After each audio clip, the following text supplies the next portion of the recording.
Good morning. Thank you for joining us. Our guest this morning, a very busy person these days, the Attorney General of the Commonwealth, Maura Healey. General, welcome. Good to have you here. It's great to be with you. Thank you for coming by. So last week, you put out some emergency regulations on price gouging. I want to talk to you more about that subject in a moment. But as we're taping this interview, you have a new emergency regulation about debt collection.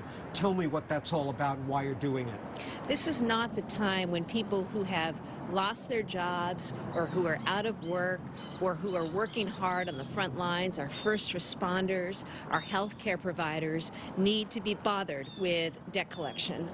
You know that my office has taken action in the past against some of these harassing debt collection companies.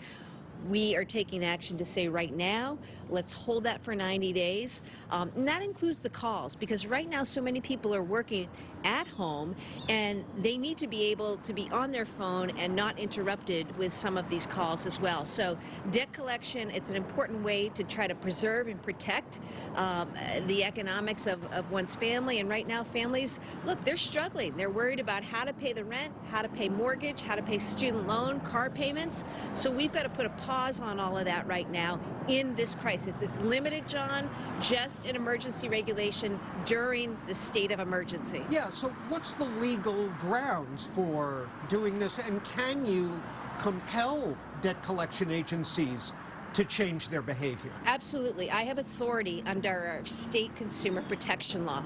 It's there to protect consumers, and we can enact and put out regulations pursuant to that. This is done because we're in a state of emergency, so it's limited. It's time limited.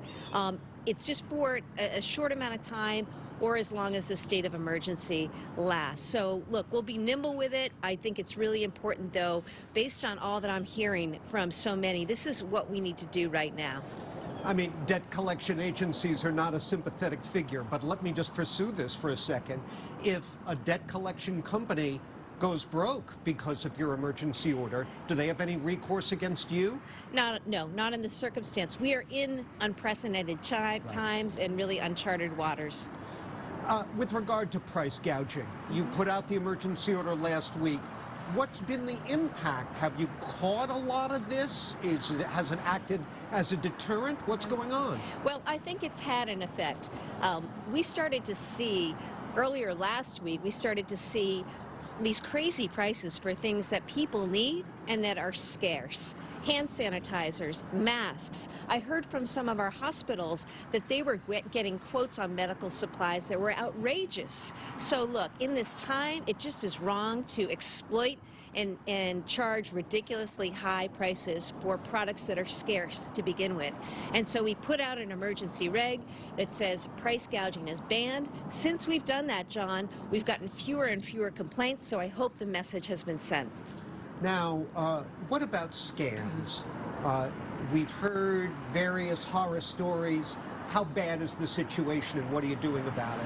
You know, just the other day, one thing that we did is we put out a cease and desist letter to a company that was marketing on Instagram that it had a vitamin C IV drip that would help you fight coronavirus. Unfortunately, in these times, there are a lot of people looking to make money and scams. So we've heard about scams where people are offering coronavirus vaccines or treatments or cures, also offering health services, health insurance.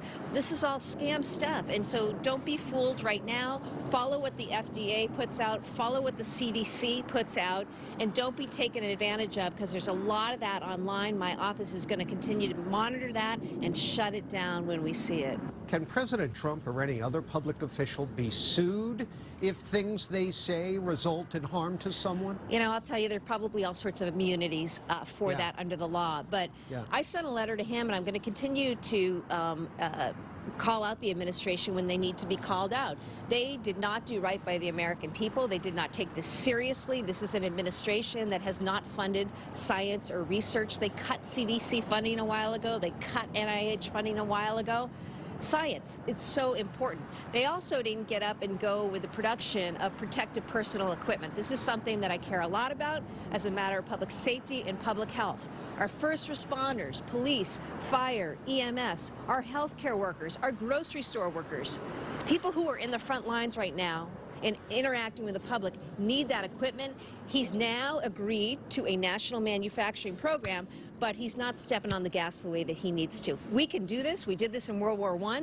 We can do it again now. But he needs to lead. In the meantime, we're going to move forward in Massachusetts and find ways to get that stuff out.